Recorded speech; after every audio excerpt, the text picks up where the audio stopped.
¿Cómo ves tú en la época de padres y abuelos que se captaba financiación, pero era una financiación a menor plazo que la de ahora? Las cajas de ahorro han sido un instrumento fundamental para que la clase trabajadora y la clase media... Pongamos que nos juntamos 10 para comprar un edificio, 100.000 euros cada uno. Si tú tienes en tu plan estratégico, vamos a suponer una compañía, y tú tienes tu previsión del coste social que no está en los balances, que es lo que cuesta cerrar... Y tú has visto cómo gente que tenía todo el riesgo concentrado en una misma empresa han caído.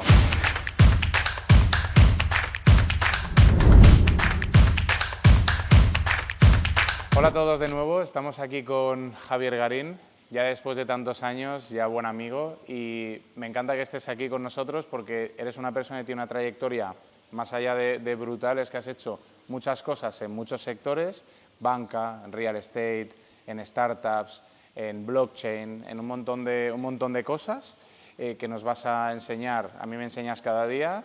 Javier era uno de mis mentores cuando yo estaba empezando con Salud, Ciencia y Deporte, ¿te acuerdas cuando nos conocimos? Entrenarme.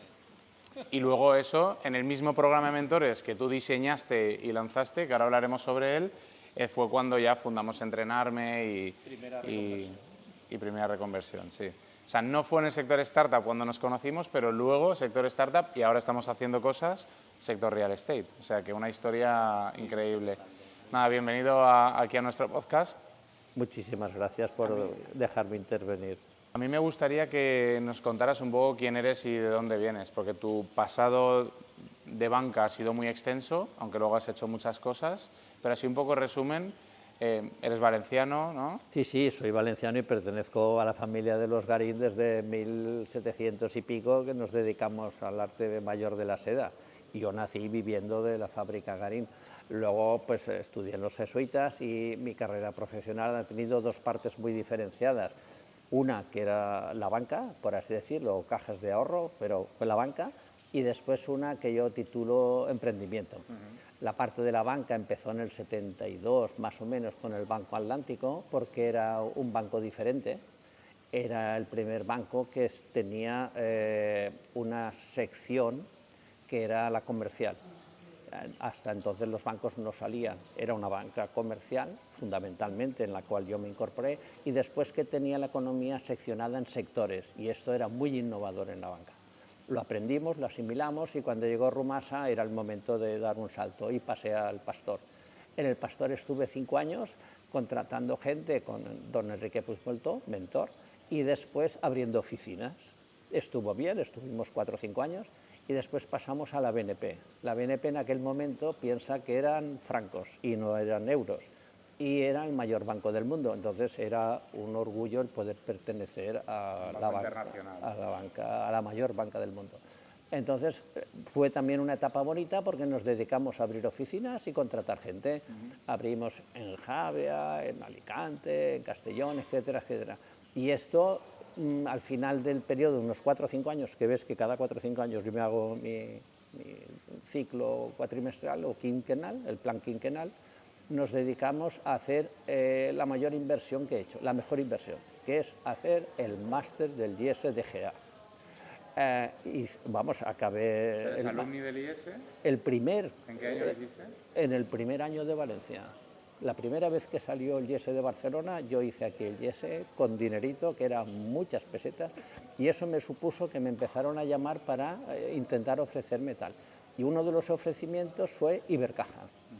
En Ibercaja primero me seleccionaron y me gustaba mucho más porque el proyecto parecía que íbamos a poder hacer un sueño mío, que era hacer un gran banco sin ser grande.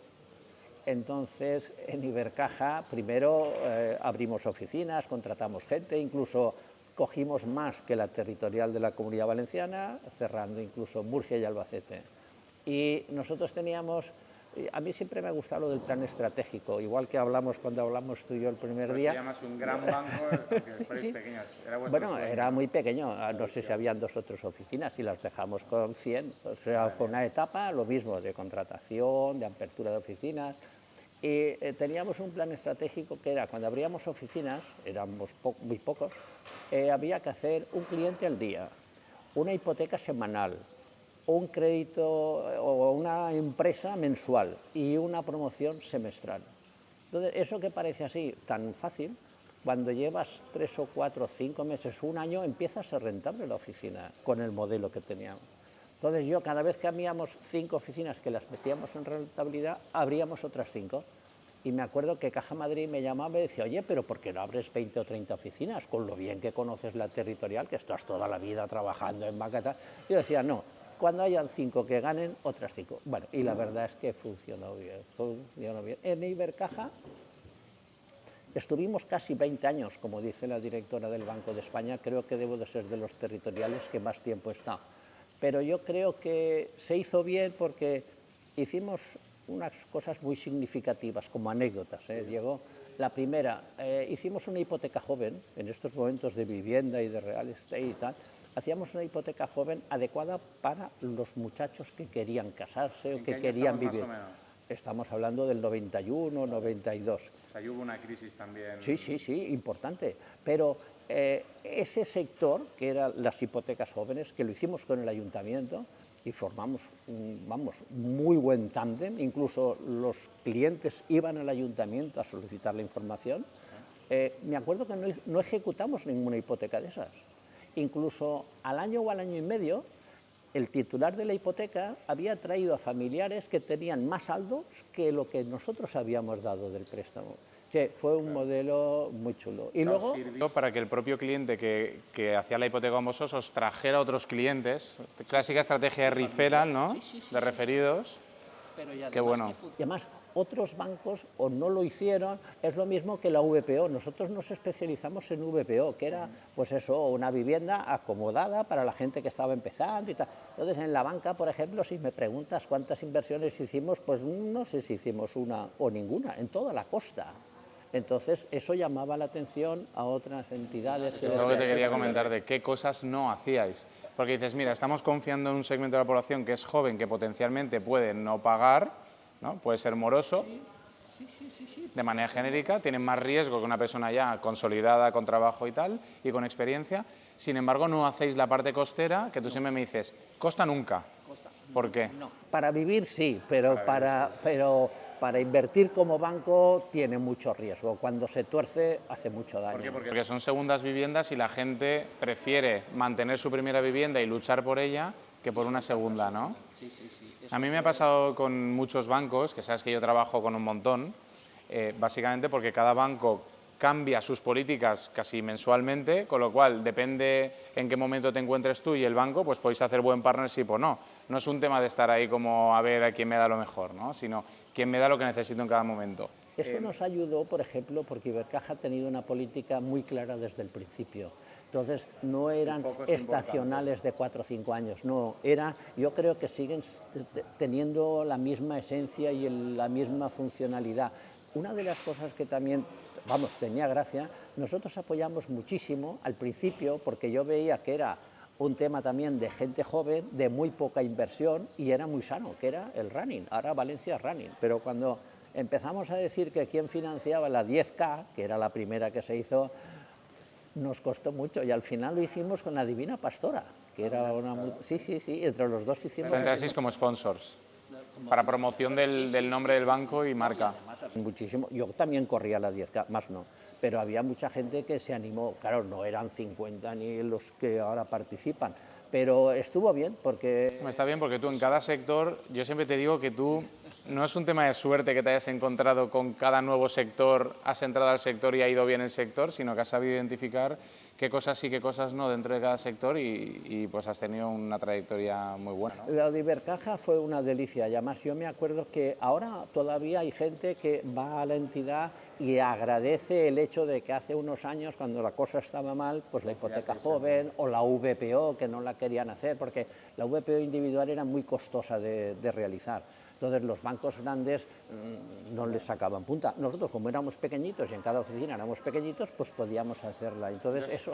Tu consejo, porque antes he hecho el comentario este de trabajar con varios bancos, porque cuando a mí me dicen, mira, tu primera vivienda te la financio como quieras, ¿no? Sin embargo, y viviendas de inversión cuesta más, porque en un momento dado, si te van mal las cosas, lo que harás es desprenderte de esas viviendas y mantener tu primera vivienda. Eso es un poco la tesis general de los bancos.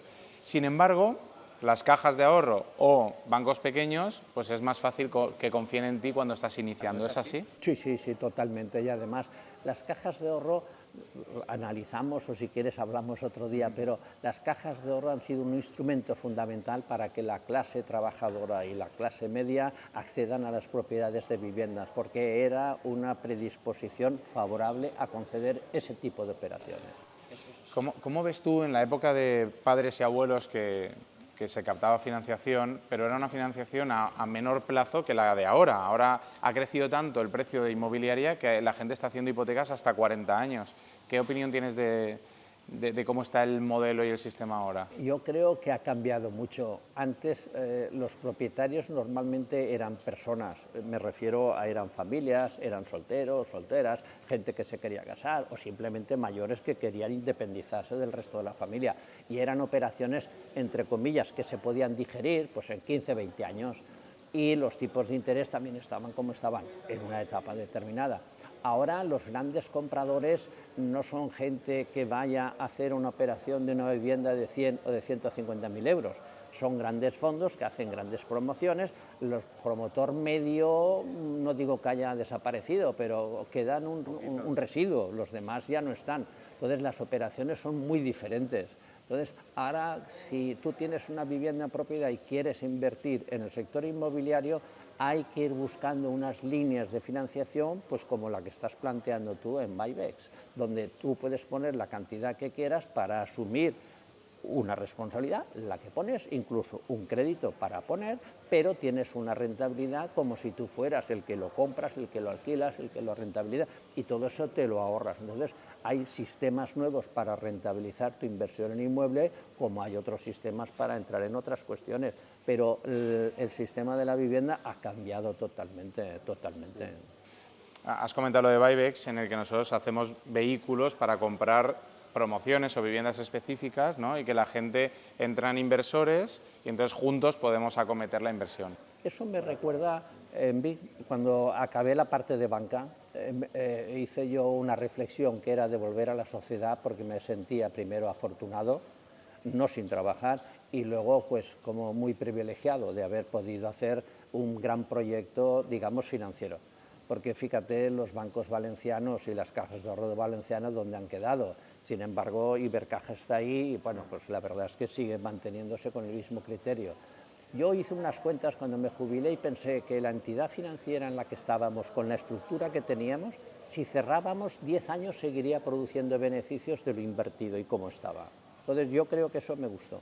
Y ahora lo que pensé es, bueno, y ahora yo cómo podría participar en esta sociedad que me ha dado tanto o me ha dejado hacer tanto. Entonces, lo primero que hice fue darme de alta en Business Angel con Tomás Guillén, que es... En Big Bang Angels, de alta. Estuvimos... Que es la Asociación Valenciana de Business Angels, de inversores privados. Sí, sí, pero que tenía mucha gracia porque era muy innovador, veíamos cosas muy nuevas, muy tal. Vale. Luego me di de alta también en una hub nueva que se llama B-Booster, que ahora ha derivado en otro concepto, pero era junto con, bueno, pues con lo que se estaba haciendo, antes tener una incubadora tal, no era tal. Yo me acuerdo que en los primeros años de Lanzadera, que me llamaba Jaime Esteban, para formar parte del comité de selección de proyectos, se presentó un proyecto, no sé si te lo conté a veces, un señor, un chico joven, que vino con una casa prefabricada de madera de 3x3 y era para hacerla en parcelas individuales. Se reconvirtió, lo hizo y ahora es Vivox, que tiene ahí pues, un hotel de las mayores características a nivel mundial. Entonces, esas cosas a mí me gustaban. Entonces, también nos dimos de alta, bueno, eran mentoring, porque siempre pensé que lo que yo había vivido con las empresas, las que permanecían y crecían, siempre se juntaba la parte clásica o corporativa con la innovación. Y eso me gustó. Entonces se me ocurrió hacer el programa de mentoring, que fue el origen de nuestro conocimiento. En la cátedra de Cultura Empresarial, ¿no? Sí, fui ahí un día, dije, oye, cuando ya iba a tener un poco más de tiempo, digo, tengo esta idea, ¿qué os parece? Y les pareció bien porque ellos tenían unos patronos en la cátedra de muy buen nivel. pero la parte de universidad, la parte de emprendedores, la parte de tal, claro, había que currarla. Y me acuerdo yo que íbamos por las universidades, por los centros de innovación, por el parque científico, por el parque tecnológico, buscando gente que quisiera hacerlo. Y la verdad es que ha cuajado porque ya lleva, el otro día hicimos los 12 años de cerrar los ciclos, y la verdad es que ha salido muy buenos proyectos, como por ejemplo 1, 2, 3, Diego, que bueno, pasaste por allí. Y era muy chulo porque cuando cuando nos hacíamos las reuniones preparatorias, siempre me preguntaban los mentores, bueno, Javier, pero explícanos en qué consiste esto, cuál es el programa, porque la gente quiere quedar bien. Yo decía, no te preocupes, si da igual, si lo que importa es que no hay programa. Claro, que no hay programa. Tú mira a ver qué dificultad tiene uno, porque no tiene director financiero, el otro tiene un contrato de personal, el otro quiere hacer no sé qué. Aquí el tema no es lo que tú has hecho, sino la capacidad que tienes de resolver lo que te van a plantear. Y la verdad es que ha funcionado muy bien. Sí, de hecho yo participé porque había hecho ya 2, Ser Empresario y otro, fueron mis primeros pasos. Me acuerdo que no podías acceder si habías estudiado ADE o Económicas. Yo, como no había estudiado eso, dije, mira, me apunto a estos programas y así aprendo un poco de empresa. Y me enganché, yo creo que hice todos en ADEIT, ¿eh? Sí. Y Mentores, fui con el programa de Salud, Ciencia y Deporte, que básicamente yo en ese momento era entrenador personal durante la carrera y quería escalar mi negocio, ¿te acuerdas? Y estaba un poco saturado y digo, oye, yo aquí necesito gente que ya haya pasado por aquí, y los patronos y mentores eran gente, grandes empresarios, con los que algunos de ellos ya sabes que sigo teniendo contacto, bueno, contigo por supuesto, Miguel Valdecabres y algunos más. Es que yo creo que es un programa que incluso, fíjate que después EDEM tiene el programa de mentoring, el otro día en AED, que formó parte de la Junta, estuvieron haciendo un mentoring femenino a nivel nacional, o sea que es un tema en el cual si se junta lo clásico con lo innovado es cuando salta la chispa y la compañía progresa. Las grandes compañías empiezan a decaer cuando les falta esa innovación, esa motivación. O sea, el creerse que tú eres bueno y que eres el mejor, hay que ponerlo en práctica, y eso se complementa con nuevos planteamientos, ¿no? Sí, de hecho estaba yo el otro día comiendo con un empresario que no había robotizado su fábrica y decía, no, pero de momento vamos bien, es que es muy caro, ponía excusas todo el rato. Y luego al lado estaba su cliente y le decía, o robotizas o en 10 años estás fuera de mercado, ¿no? Sí. Y eso es porque a lo mejor no tienen gente joven dentro de la empresa que pueda meter esa parte de innovación y de cosas nuevas, ¿no? Aquí se trata de poder aportar dentro de tus posibilidades en los temas que la sociedad crees que vale la pena. Yo me acuerdo que un día, no sé, los últimos años de Ibercaja, me vino un buen amigo que se llama Tomás Trenor, marqués del Turia, nos conocemos desde que éramos pequeños, y me dice, oye, ¿tú quieres colaborar o quieres participar en el IVO? Digo, el IVO es un tema importante, ¿no? Bueno, que es el Instituto Valenciano de Oncología, es tal. Dice, bueno, hombre, piénsatelo, míratelo. No me lo pienso. Si tú piensas que yo puedo aportar, vamos allí y hacemos lo que haga falta. Y bueno, durante unos años fui patrono del IVO. Yo la historia esta no me la sabía. Sí. Sabía lo del IVO, pero no cómo había empezado. Bueno, pues empezó así. Vino a verme un día al despacho y le dije que al día siguiente yo iba ya a la reunión y tal. Y yo me acuerdo que el IVO para mí es una institución de referencia a nivel nacional, y que en su momento rompió todos los moldes posibles por el tratamiento de cáncer, y que no es un hospital que hace de todo, no, hace cáncer. Entonces, bueno, era un referente, y ahí hubieron familias como la Llombar y la Trenor, etcétera, varios componentes, que es lo que fueron el alma mater. Entonces, y el sistema, a través de una fundación sin ánimo de lucro, pues es un modelo a seguir y a imitar. Entonces yo me incorporé y, bueno, aparte de esas cuestiones, llegó un momento, yo me puse allí y teníamos 3 o 4 ideas que yo quería aportar. Una, el plan estratégico, como siempre. Oye, esto a 5 años vamos a montar, vamos a dar una. Y 2, se produjo allí un tema muy importante, y es que vino la renovación del convenio de la institución. Y aquí estaba de consejera Mozón, que es la que fue después ministra, que duró poco. Entonces, esta persona no acababa de querer tener el instituto en las condiciones que quería y quería modificarlo. Nos pasó una propuesta, la estuvimos estudiando, peleando. Yo me acuerdo que fui varias veces con el presidente para hablar con ella y con sus asesores y con su grupo, con vistas a pulir, y al final yo me decanté por apoyar al que estaba todos los días llevando la institución, que es Manu Llombar. Entonces yo creo que al final se llegó al mejor convenio y prueba de ello es que, bueno, está ahí, está haciendo su labor. Otra de las cuestiones importantes era que defendíamos la inversión permanente para seguir estando al punto de mira. Fíjate que en 50 y tantos años la evolución de los tratamientos de cáncer, el método PINCI está ahí, el método tal, o sea, ha habido una evolución impresionante y además muchísimas instituciones también lo están tratando. ¿Cómo se financiaba la institución?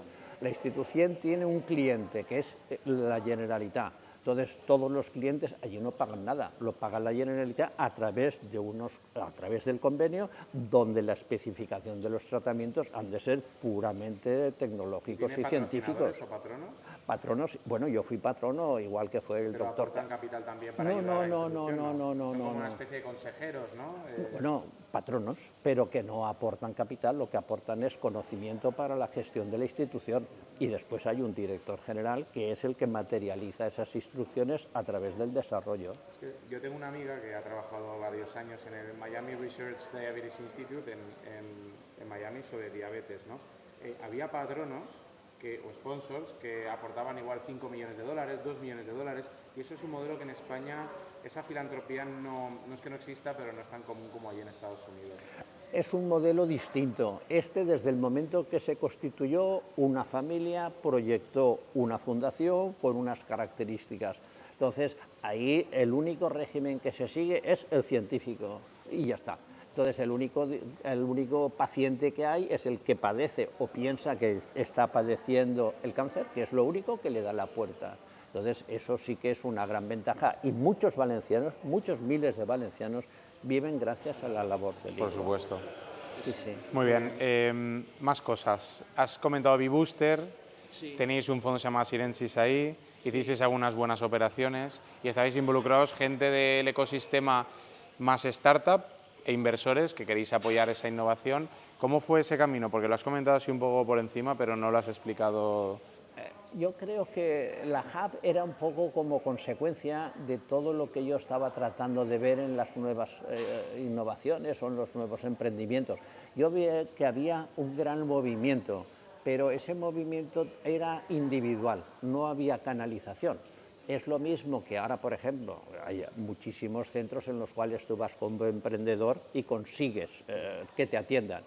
Yo siempre he pedido, cuando hemos tenido reuniones con la Generalitat, el que hiciera un centro de emprendimiento, la Generalitat. Bueno, lo han hecho individuales, como por supuesto el tema. Pero no llega No. Está el tema de DEM, está el tema de aguas, están varias hubs potentes en estos momentos. Es privado todo. Pero bueno, lo que sí que es verdad es que lo que se pretendía es que en esos centros se estudiaran o alguien que tuviera una idea la llevara.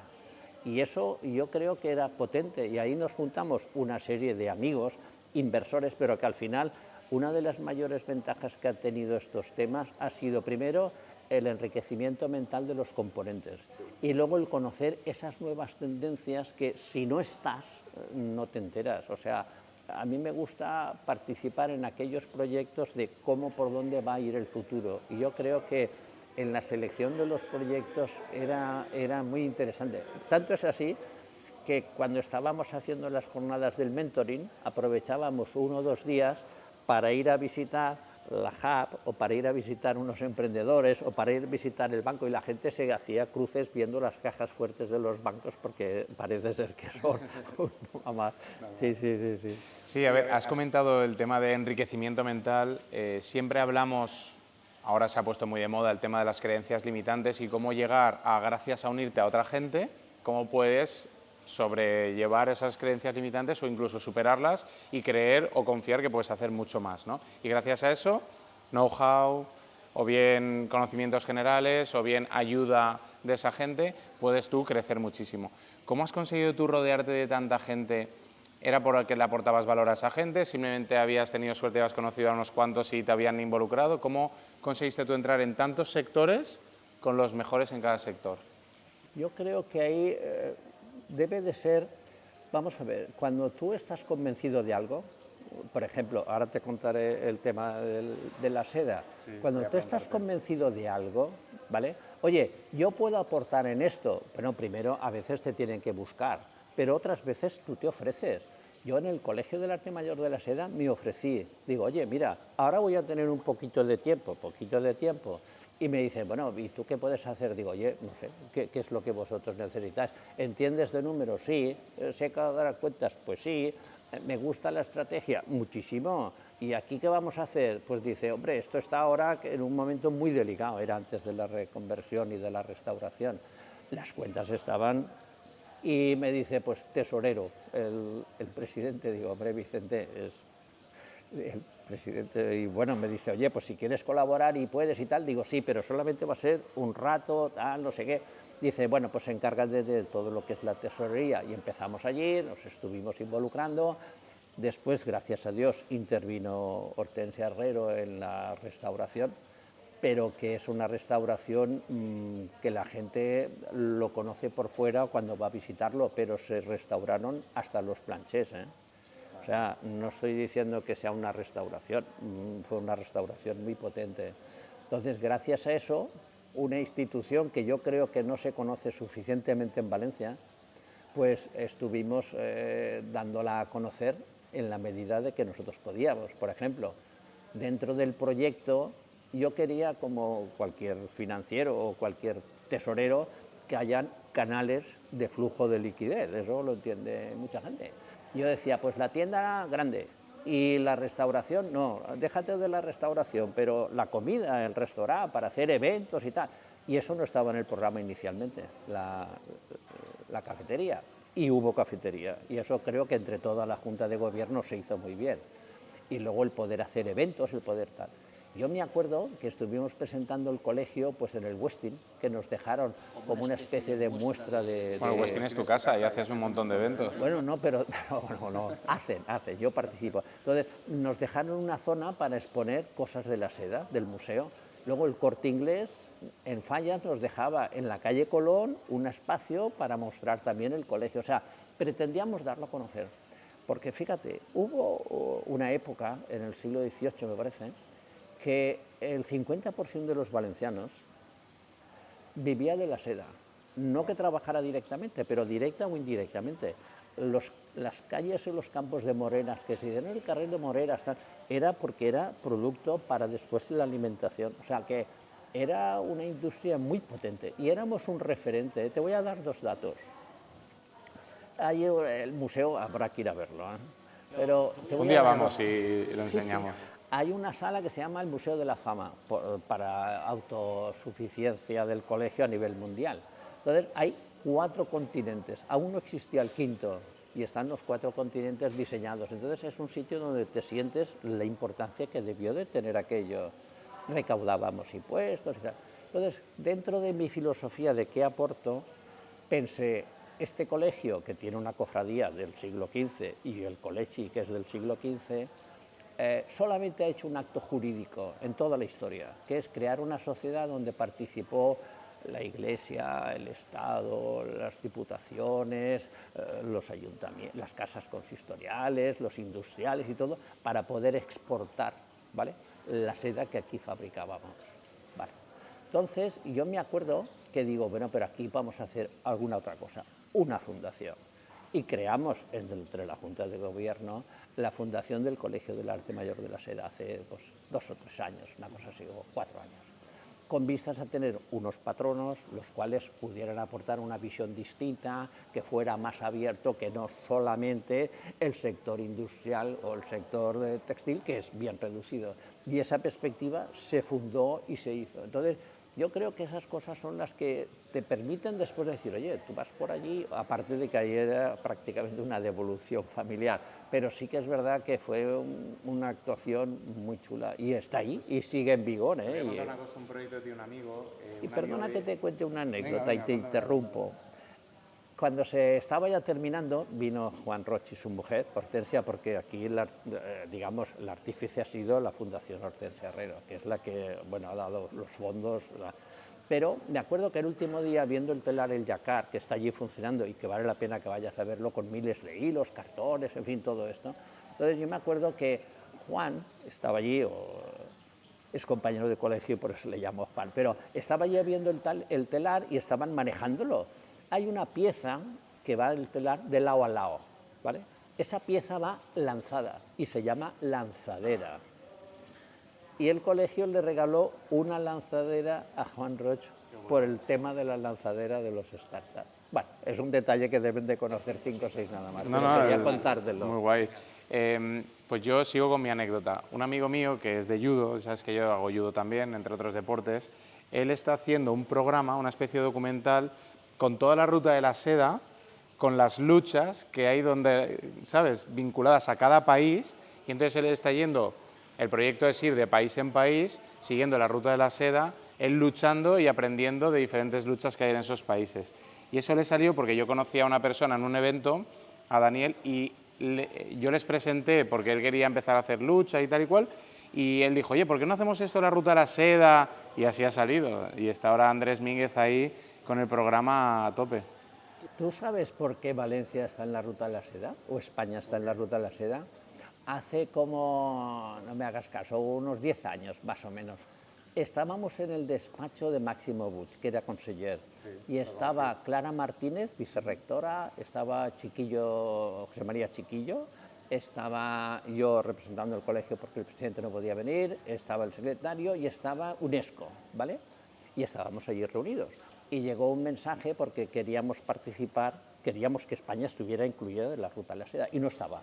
Entonces nadie lo había pedido, y como no pides una cosa, pues está. Entonces Máximo Puig se le ocurrió decir, bueno, si estáis aquí reunidos, que vais a hacer un acto, porque iban a venir todos los embajadores de todos los países, pero nosotros no estábamos. Entonces allí se firmó la solicitud y nos incluyeron. Bueno, fue una reunión así que tuvo mucha gracia y luego tuvo todas las consecuencias que ha tenido. Sí, sí, sí.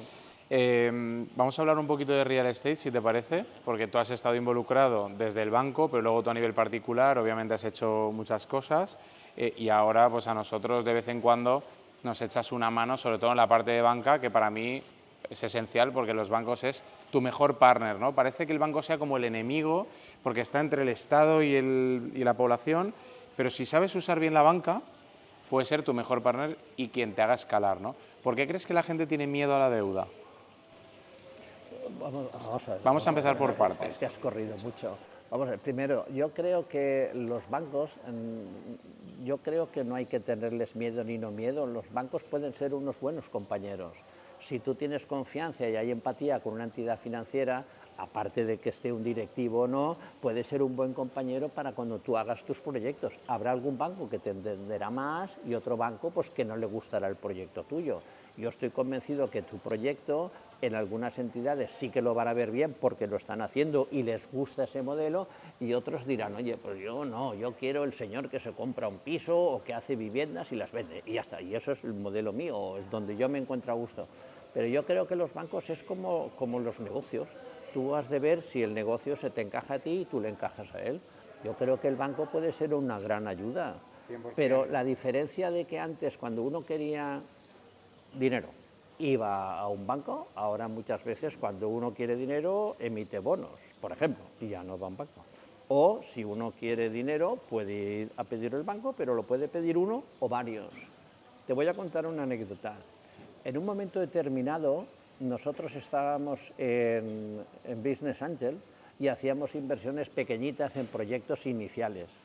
Pero Raúl Aznar, que es un muy buen patrimonialista, y estuvimos hablando en una presentación en ESIC sobre, oye, ¿cómo le damos una vuelta a esto para, como siempre, vamos a aportar algo que sea un modelo nuevo? Entonces se nos ocurrió crear, vamos, es una tontería, pero crear un vehículo de inversión. Nos juntamos. Yo me acuerdo, yo estaba empezando ahí con entrenarme. Empezábamos a poner un poquito cada uno lo que quería, y eso se invertía. ¿Qué ventajas tenía? Que la mayoría ponían poco, o muy poco, o mucho, o lo que quisieran, pero no se encargaba de la administración. Había uno que se encargaba y tú, si salía bien, recogías dividendos, y si salía mal, nada. Pero digamos que te aglutinabas para pedir. Eran los inicios del crowdfunding. Exacto. Uno pone 1.000 euros, otro 3.000 euros, otro 5.000 euros. No, pero había algunos que ponían más. ¿Qué ventaja tenías? Que cuando tú invertías podías negociar mucho mejor. Y eso se extendió como la pólvora, pero como la... De hecho, luego se digitalizó y hay plataformas de crowdfunding, pero en esa época era montar una SL, aportamos unos cuantos, ¿no? Y modelo tradicional, pero nuevo. Creo que en el sector inmobiliario eso que hemos dicho es muy bueno. porque tú a lo mejor puedes tener 1.000.000 de euros para invertir, vale, pero tienes que ser especialista en la compra, en la restauración, en el arrendamiento, en la gestión, en el dividendo. Oye, anem a veure, yo creo que es mejor que cada uno tal. Entonces, si te agrupas, a lo mejor sacas hasta mejor precio. Si tú vas a comprar una vivienda de 1.000.000, a lo mejor sacas el 1.000.000, pero si vas a comprar varias viviendas de 100.000 euros, a lo mejor te interesa que haya alguien que te lo administre, que te lo gestione, y yo creo que ese es un cambio muy importante. Sí, además la coinversión, lo bueno es que, pongamos que nos juntamos 10 para comprar un edificio, 100.000 euros cada uno. Uno solo no podría comprarlo, uno solo no podría administrarlo tan fácilmente. Y luego entre los 10, pues uno tiene contacto de un fontanero, el otro de uno de obras, el otro de los muebles. Y al final hacemos un modelo casi de comunidad de colaboración que es brutal para startups, pero también para real estate, ¿no? Pero perdona que te haga una matización. Tú has puesto un ejemplo que me gusta mucho, pero falta una conclusión. Tú has recogido 1.000.000 y vas a comprar un inmueble de 1.000.000. Entonces yo te diría, de acuerdo, tú coges el 1.000.000, lo pones en un sitio, utilizas la mitad y le dices a un banco que ponga la mitad. Entonces, con ese 1.000.000 te lo guardas para hacer otra operación o simplemente te lo guardas, pero la rentabilidad la triplicas de tus recursos propios. Entonces, el señor que pone poco dinero, si tú te estás encargando de toda la circunferencia, dice, oye, yo aquí estoy tranquilo, ¿no? Claro. Bueno, porque de momento pongo uno y ya estoy invirtiendo el doble a través del vehículo, ¿no? Sí, voy a elaborar 3 cosas que has dicho que yo creo que es importante que se elabore un poco más el argumento porque no es tan fácil de entender. Lo primero, pequeños tickets de gente que igual tiene 20, 30, 40.000, no podría comprar ni un piso. Entonces es bueno que entre en un vehículo y entonces gracias a todos puedes ya comprar. Además, gracias a varios puedes comprar en mejores condiciones porque tu capacidad de negociación, yo me acuerdo el primer lote que compré de 9 fue a Banco Popular y estaban distribuidos por todo Valencia los pisos, pero gracias a eso accedimos a unos precios que hoy tenemos una plusvalía muy buena. No puedo hacerlo. No puedo hacerlo. No puedo hacerlo, es difícil. Tiene que ser ya un family office o alguien que sea ya un profesional, ¿no? Luego la segunda, tú has comentado el modelo de cash on cash, que es rentabilidad sobre el dinero que tú has puesto. Nosotros cuando hacemos una rentabilidad global decimos, oye, es rentabilidad sobre la inversión total, pero el concepto que mucha gente no entiende es cuando pides una hipoteca y la amortizas, si tú pusiste, por ejemplo, 40.000 euros para un piso y pediste 60, cuando has amortizado a los 12 años a un 8% de rentabilidad, tú esos 40 los has convertido en 100. O sea, has hecho un por 2,5, más luego plusvalía, más si encima luego te sobraba algo de cash flow, ¿no? Que la gente no suele entender por qué multiplicas y tienes un 250%, ¿no? Tiene otra ventaja. Yo no soy partidario de endeudarse, pero digo que como sistema de crecimiento es bueno. Ten en cuenta otra cosa, cuando tú inviertes una cantidad pequeña y te comprometes a ahorrar una cantidad pequeña, vamos a suponer 500, 600 mensuales, o si puedes, y si no, menos, depende cada uno. Vale, esa cantidad no te la gastas en varios, o sea, es una cantidad que se ahorra. Entonces, es una forma a ti mismo de decir, bueno, pues igual que yo me tengo que comprometer a ir al gimnasio o leer un libro o ir a un museo o ir a un concierto, pues todos los meses yo invierto esa cantidad. Al principio cuesta mucho, pero a medida que a ti te pueden subir un poco el sueldo, pues y ya es más digerible. Y cuando esa inversión empieza a dar rendimiento, ella misma se autofinancia. Entonces, no es problema de tener préstamos a largo, es problema de dosificarlo con vistas a las líneas de ingresos. No sé si... Totalmente claro. Yo creo que el problema del miedo de gente a los bancos es que no controla a nivel financiero. Que es lo que te has dicho, oye, en el momento que tú empiezas a invertir un poquito, empiezas a aprender, luego ves cosas que fallarás, cosas que acertarás, ves el manejo de deuda como es y vas entendiendo. El problema es que la gente no tiene educación financiera, en España no la tienen. Fuera, en muchos países tampoco, pero ¿cómo les darías esa educación financiera? ¿Crees que es un tema de colegio? ¿Crees que es un tema cultural? Otra ventaja, creo yo, si tú haces las cosas individualmente, tú puedes hacer una vivienda, por grande o pequeña que sea, o un bajo, o tal. Y luego, si sale mal, ya te has apartado para siempre, y si sale bien, pues vuelves a intentarlo. Y la primera vez que te sale mal, te borras. Si lo haces con un grupo o un vehículo de coinversión, las rentabilidades a lo mejor no son tan espectaculares, pero compensan errores y te permiten seguir. O sea, esto es como el que, oye, yo quiero hacerme una cartera de acciones, o yo quiero hacerme una cartera de fondos, o yo simplemente quiero ahorrar dinero, pues cualquiera vale. Simplemente es que lo que estamos diciendo es una forma de rentabilizar tu inversión, pero no haciéndolo individualmente, sino con un profesional que no hace la vivienda y te la vende a lo más alto posible, no, sino que está procurando hacerla en muy buenas condiciones porque él también está. Eso es lo que yo veo. Sí, o sea, hay intereses alineados porque el gestor invierte también. Hombre, rentabilidad puede ser mayor porque al final yo veo, no sé, el fondo de Berkshire Hathaway, ¿no? El de Warren Buffett, y digo, a ver, yo he invertido mucho en bolsa, llevo desde los 13 años invirtiendo en bolsa, pero yo nunca he tenido más rentabilidad que ese fondo. Digo, si lo hubiera invertido en su fondo, ahora tendría más dinero, ¿no?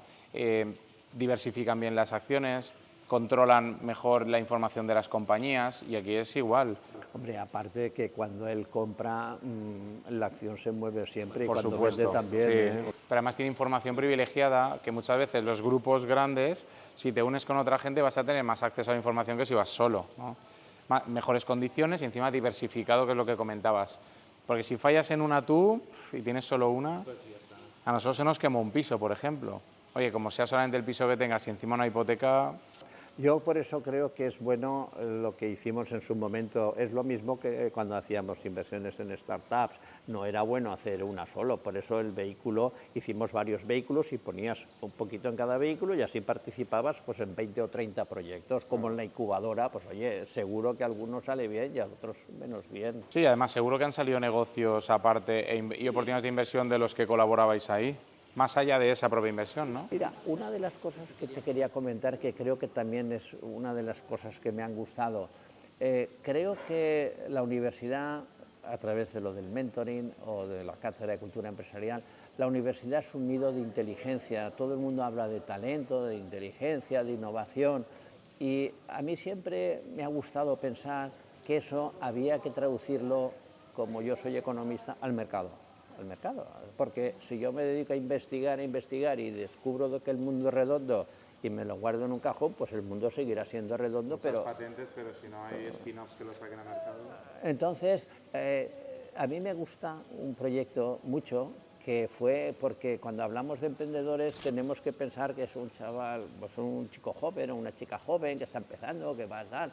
No, en estos casos yo me acuerdo que en Mentoring hubieron 2 o 3 catedráticos de universidad y que tenían su proyecto. Entonces yo me acuerdo que en algunos sí que ayudé o participé a través del sistema del mentoring a que eso se materializara. Y ahora, bueno, están en contacto con una de las mayores competencias a nivel mundial, reconvirtiendo bacterias o haciendo pieles artificiales o haciendo probióticos para la alimentación. Entonces, yo creo que esos son temas que si no se hubieran hecho, se hubieran perdido. Entonces, si tenemos la universidad con 500 años, ¿por qué no hacemos, no digo nada, pero un procedimiento a través del cual eso se pueda materializar en empresas, que se pueda beneficiar la gente y que no sea motivo eso de pensar mal del catedrático o del profesor o satanizar a un señor, es que quiere dejarlo, no quiere dejar, incluso podía participar la universidad. Claro. En Estados Unidos, ¿cuántos proyectos están hechos por catedráticos y participa la universidad? Bueno, ¿Cuántas patentes hay guardadas en un cajón consumiendo recursos de las universidades? Eso tendríamos que materializarlo en algún proceso. Bueno, ahí estamos dando vueltas. Yo tengo una teoría que es la vaca lechera y la fábrica de quesos. Yo lo que veo es que la población está un poco basado en el libro de Robert Kiyosaki, ¿no? De Padre Rico, Padre Pobre. Y dije, oye, ¿por qué no esto? A mí me gusta hacer muchas analogías en la vida para que la gente como que las comprenda más fácil.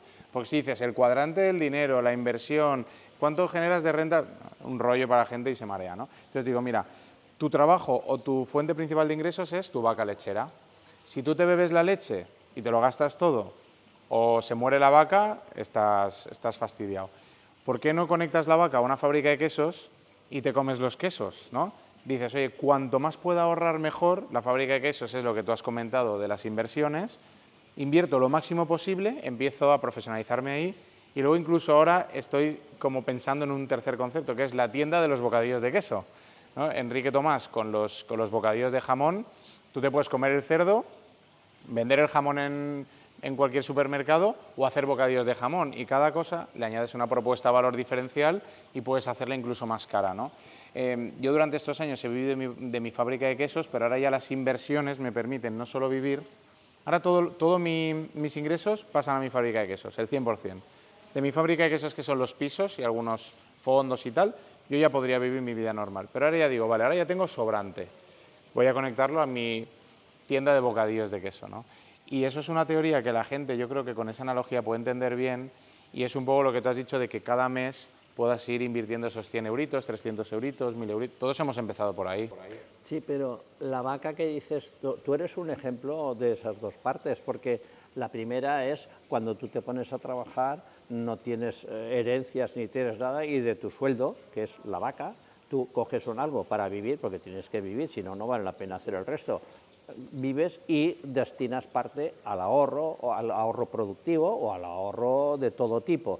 Cuando ese ahorro empieza a ser generativo, vía dividendos, vía alquileres, vía tal, vuelves a poder hacer otro y así sucesivamente. Yo creo que el modelo está claro. Lo que es importante es que la gente tenga claro ese modelo, porque no es lo mismo empezarlo a los 70 que a los 50 que a los 20. No es lo mismo. Entonces, si tú pones poquito, no se trata de hacerlo mucho, lo que es importante es ver el circuito.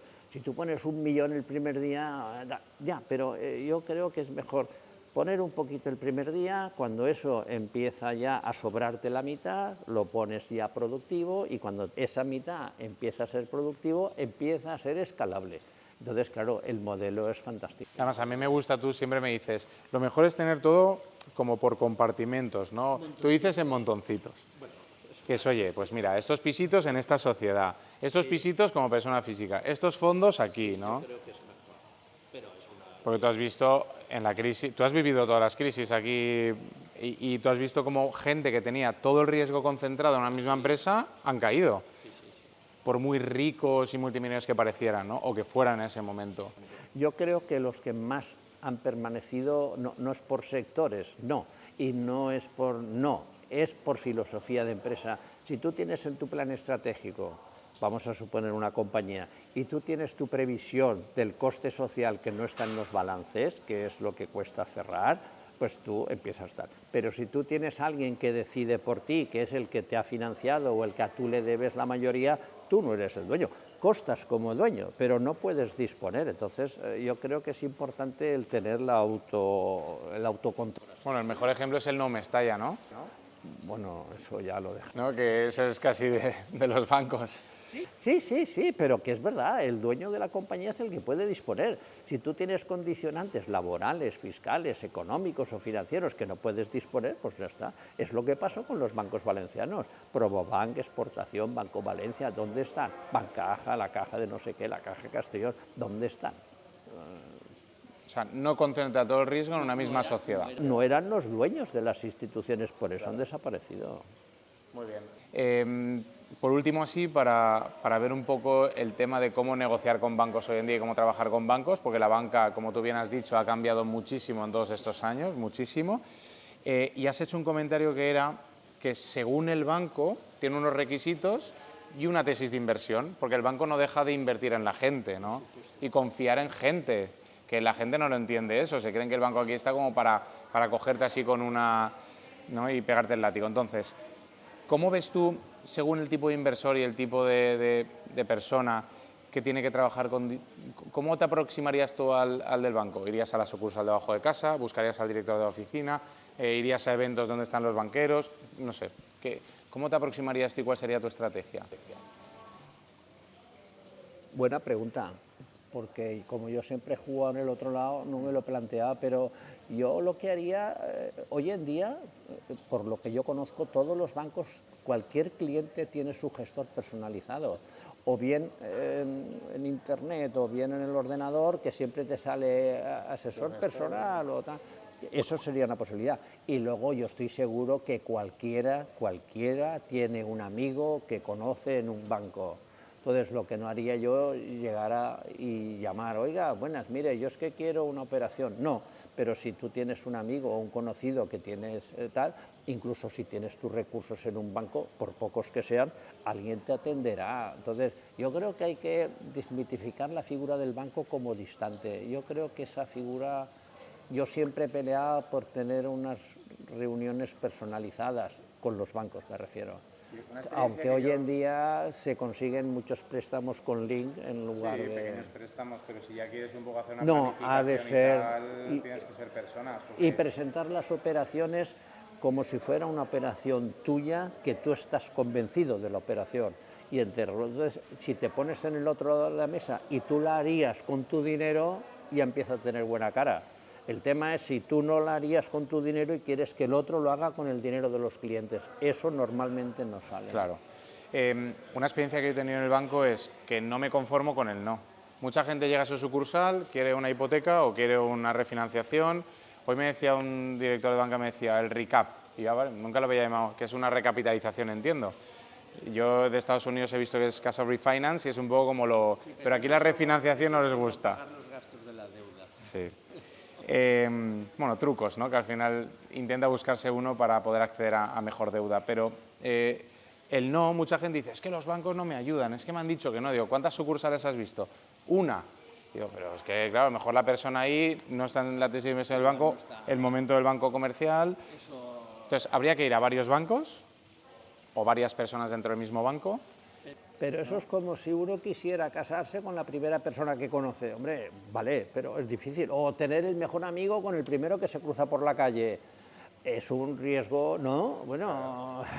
O a lo mejor tú le presentas a esa chica o a ese chico cómo eres y a lo mejor la primera cita no le gustas porque no te has vendido bien, ¿no? Claro, o porque no tienes todas las condiciones que quieres, porque ahora se están poniendo ya condiciones que tú sabes y hemos hablado, un porcentaje sobre los ingresos, sobre los intereses del préstamo que tienen que cuadrar. O sea, la gente se va profesionalizando y el cliente no puede ir con la misma carpetilla que iba hace 10 años a un banco porque está cambiando todo, ¿no? Bueno, claro. O sea, una correcta planificación, luego yo siempre aconsejo que la gente le pregunte al del banco o que le comente que es una planificación a medio o largo plazo, que no es financiame esta operación, sino cómo interviene esta operación o cómo participa dentro de tu plan general, ¿no? Porque si no... Ten en cuenta que si tú vas a pedir una hipoteca como vehículo de inversión o a nivel individual o como sea, y vas a poner que él te va a prestar dinero a 20 o 30 años, él tendrá que saber cómo piensas tú y de qué pie cojeas, ¿no? O cómo tienes los ingresos. Y si dices, no, no, es que yo con esto yo lo resuelvo todo, bueno, pero el tío se va a quedar con la copla de que te pone el dinero y hasta dentro de 20 o 30 años no recupera la totalidad. Querrá ver un poco qué filosofía tienes, cómo funcionas, a qué te dedicas, en fin, cuáles son tus socios. Entonces, eso que tú lo das por hecho, hay que ponerlo porque es importante para recuperar su inversión, ¿no? Has comentado antes un libro, yo quería también comentarte un libro. Alarga tu esperanza de vida es de David Sinclair. Es un enfoque totalmente distinto sobre lo de la medicina y la biotecnología.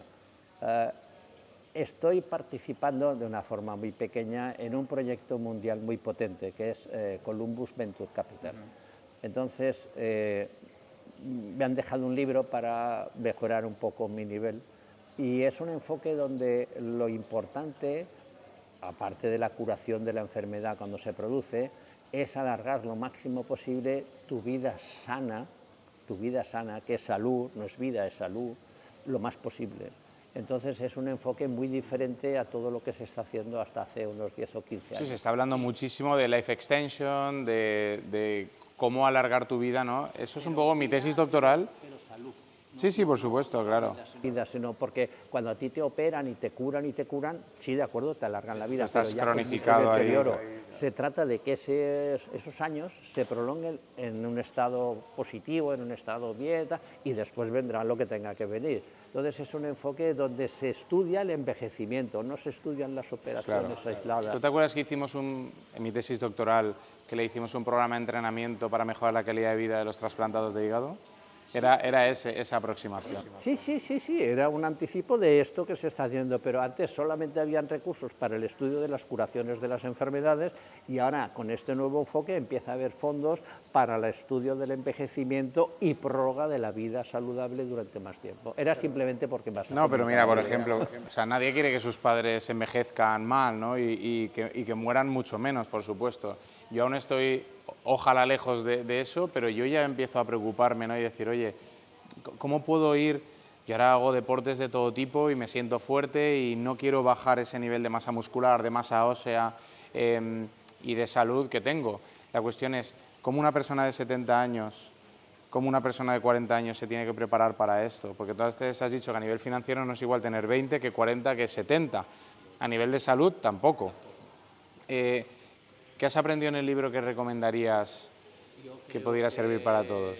Esas cosas hay que trabajarlas uno. O sea, tú te lees el libro y sacas unas consideraciones, porque a lo mejor tú le has dedicado tiempo a saber cómo funciona la economía, el real estate, las startups, Startup Valencia, tal, pero le has dedicado poco tiempo a saber cómo funciona tu cerebro, por ejemplo, o tu cuerpo humano. Entonces, bueno, solamente digo pues, que habrá que dedicarle un poco de tiempo y ese es el libro que te hace una reflexión. Y ahora, gracias a la fábrica de quesos que te he comentado, que son los alquileres y las rentas, yo ahora puedo permitirme hacer entre 6 y 10 entrenamientos a la semana, que sabes que durante mi época más Por eso ajetreada era pero muy difícil cuidarme, ¿no? Incluso te queda tiempo para mejorar el tenis, pues está bien. Tenemos que jugar, que yo estoy empezando ahí, sí. Oye, una cosa, por preguntarte, porque como me estás preguntando, hubo un día que me llamaste, dice, no, es que vamos a hacer una reunión de estas que haces para conocer en el networking y tal. Y, bien, vale, de acuerdo, pero es que quedaremos en el puerto. Y a mí eso, oye, ¿cómo en el puerto? ¿Y nos metiste en un barco? ¿No podíamos bajar en 7 horas? Porque no podíamos bajar, estábamos navegando y... la jaula de oro. Bueno, de oro. Pero, ¿cómo se te ocurrió? Porque hasta entonces en Valencia, que yo sepa, no hacía... Bueno, hicimos una regata ED por conmemorar un año y tal, pero no así un día de reunión. Tú has hablado antes de innovación y de modelos que seguramente o bien llegabas por sentido común en muchas de las ocasiones y muchas veces lo aprendías de cosas de fuera, viajando o conociendo gente de fuera o lo que sea. Si tú te vas a Dubái, te vas a Miami, te vas a Sydney o te vas a cualquier ciudad un poco más desarrollada a nivel de negocios, los eventos en barco allí casi ni sorprenden porque son muy comunes. Aquí, tú que te encanta la náutica y veraneas en Javea, ¿cuántos barcos más pequeños? Yo es que alquilo uno para 50 personas gigante, ¿no? Pero ¿cuántos barcos habéis tenido pequeñas reuniones, aunque sean amigos y habéis hecho negocios ahí? Entonces dije, oye, en Valencia... Bueno, yo en el barco negocios lo hacemos. No, ninguno. No. En los barcos no, en los barcos hay que disfrutar, menos en el que me invitaste, es que ahí sí que estuvo muy bien porque había mucha gente que hablaba de cosas distintas, de reducción de impuestos, de tal, de no sé. Sí, hacemos temáticas. Sí, al final son entre 40 y 50 family offices y fondos que tengan cierto patrimonio, que puedan aportarse y que ellos no tienen... Primero, no hay eventos para este tipo de perfil de networking puro. Sí que hay algunas charlas, algunas tal, pero networking puro no hay. Segundo, es un modelo que me encanta porque normalmente hay happy hours o eventos pequeños y como mucho nos cruzamos, nos damos la tarjeta, yo soy paperless, ¿no? Pero nos damos la tarjeta y ya, y luego ya reuniones. Aquí son 7 horas, con lo cual te da tiempo a conocer a todos. No puedes bajar, con lo cual nadie se puede escaquear, a excepción de Iker Marcaide, que llegó uno porque no podía una reunión y vino ahí en una lancha que le trajeron un poco más tarde, pero en principio no puedes bajar, ¿no? Fue muy innovador, lo reconozco. Sí, pero a mí lo que me ha gustado siempre es, como he estado en tantos sectores como tú, pues cosas que funcionan en un sector, puedes aplicarlo a otro. Y voy como cruzando entre sectores y viendo cosas nuevas que se hacen por ahí, viajo muchísimo también. Siempre que viajo intento hacer reuniones, porque conoces el ecosistema desde dentro, de lo que sea y los sectores, por lo cual... Bueno, hay una cosa que me gusta de las que formo parte ahora, que es Startup Valencia. Yo creo que eso habría que darle un empujón. Sí, estamos ahí, ya tiene un presupuesto de 3 millones, el evento 12.000 personas, un ecosistema que, ¿te acuerdas? Vosotros empezasteis con BeBooster, la primera aceleradora y primer fondo de startups, y ahora hay bastantes... hay un ecosistema gigante. A mí me gusta el haber participado, no, yo nunca, la cabeza nunca, pero me gusta haber participado porque he visto cómo se ha desarrollado y de dónde partíamos. Echo de menos eso que te he dicho, porque incluso una vez la Generalitat nos llamó y convocó y estuvimos varios. Yo me acuerdo que Iker Casillas estuvo, Iker Marcaide estuvo la Generalitat, estuvo tal, y proponían la posibilidad de tal, pero no cuajó, que era un centro de emprendimiento. Sí, sí que es verdad que está bastante unido el ecosistema público con el privado, ahora un poco más alineado, pero ahora ya han visto en Miami, en otros ecosistemas, que es casi los que estamos emulando, que ahí es muy diferente. Sí, sí, sí, pero bueno, bien, pero es una buena... Y luego el grupo que has formado de blockchain, que yo creo que es un antes y un después. Blockchain es una tecnología que hay que estudiarla para aplicarla y las compañías que la están aplicando realmente se están beneficiando de una evolución impresionante. Algo de regularizado y que esté autocontrolado y que esté potente a nivel industrial. Eso es una tecnología que... Sí, o sea, la regulación de protección al inversor de la parte más financiera de inversión de las cripto, yo también creo que debe estar. No creo que tenga que meter mano a una regulación que eso como que... Sí, y la tecnología, mira, el otro día hablaba con un empresario que han tenido les han hackeado el sistema y llevaban 2 semanas con el sistema caído perdiendo 2 millones de euros al día. Si hubieran usado tecnología blockchain eso no pasa nada, porque como está descentralizado en miles y millones de ordenadores, pues no pueden hackear todos a la vez, ¿no? Fíjate lo potente que es la tecnología. Y luego yo creo que la otra recomendación que yo hago siempre o pienso que es muy potente es los datos. Yo creo que Valencia debía de tener un centro de datos potente. Yo creo que mis hijos, bueno, mis hijos no, porque ya, pero mis nietos y sucesivos van a encontrar trabajo y se les va a buscar por la utilización de los datos.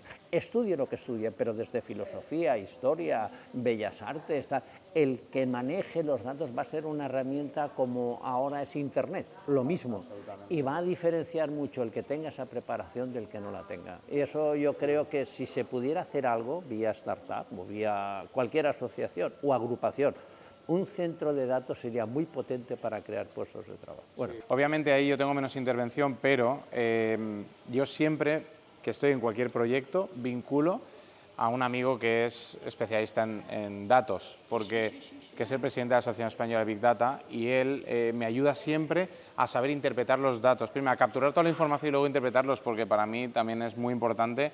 Igual que necesitas un financiero en tu empresa o alguien de marketing, alguien de datos es clave y mucha gente no lo sabe. Y es una carencia que tenemos, y lo dicen los empresarios, o sea que yo creo que ahí sí que se puede dar esa combinación. Si alguien quisiera liderar el proyecto, valdría la pena. Muy bien. Bueno, Javier, muchas gracias por este ratito, que tú sí... Bueno, fíjate, si hemos hablado durante años y aquí he aprendido y seguro que la gente también ha aprendido cosas aquí.